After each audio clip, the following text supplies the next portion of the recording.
வணக்கம். இன்றைக்கி தை அமாவாசை ஒரு முக்கியமான நாளாக சொல்லலாம். பொதுவாக அமாவாசை பார்த்திங்கன்னா நிறைந்த நாள்னு சொல்லுவாங்க.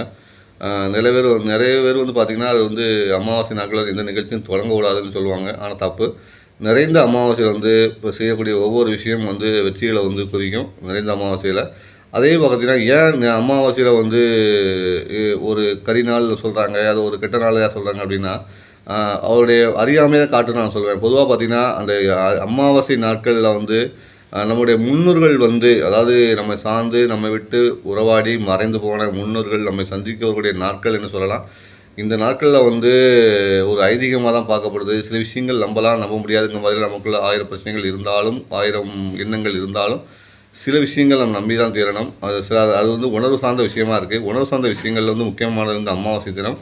நம் முன்னோர்கள் வரக்கூடிய அந்த நாளை அவர்களுக்கு திதி கொடுத்து, அவர்களுக்கு சமர்ப்பணம் செய்து, அவர்களுக்கு பிடித்தமான உணவுகளை படைத்து, மற்றவர்களுக்கு எளியர்களுக்கு தானம் செய்து, அவர்களுக்கு புண்ணியத்தை தேடித்து கொடுத்து அவங்களை சந்தோஷப்படுத்தி அனுப்பக்கூடிய ஒரு நிகழ்வாக தான் பார்க்கப்படுது. அதனால் இந்த அமாவாசை காலங்களில் நதிக்கரை ஓரங்களில் தானம் தர்ப்பணங்கள் நடக்கும்.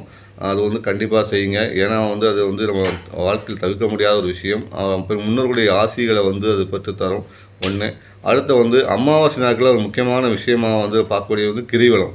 இப்போ நிறைய பேர் என்ன சொல்லுவாங்கன்னா, கிரிவலத்தை பௌர்ணமி நாளில் தான் மேற்கொள்ளணும், அமாவாசை நாட்களில் மேற்கொள்ளக்கூடாதுன்னு சொல்லுவாங்க. அப்படிலாம் கிடையாது. பௌர்ணமி நாட்களில் அதிகமாக சித்தர்கள் உலாவக்கூடிய அந்த நேரத்தில் வர்றது நல்ல விஷயந்தான்.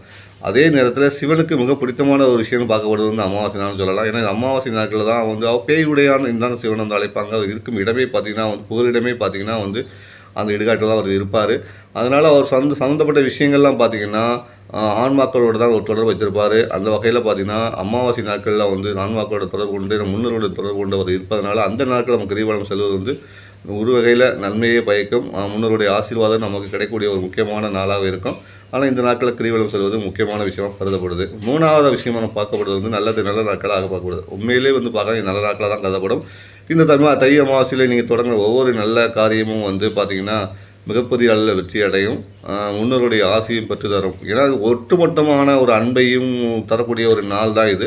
அதனால் முடிந்தால் இந்த நாளை பயன்படுத்தி நம் முன்னோர்களுக்கு ஒரு மரியாதை செலுத்தும் நிகழ்வான நாளில் பங்கேற்று முன்னோர்களுக்கு ஒரு மரியாதை செலுத்துங்கள்.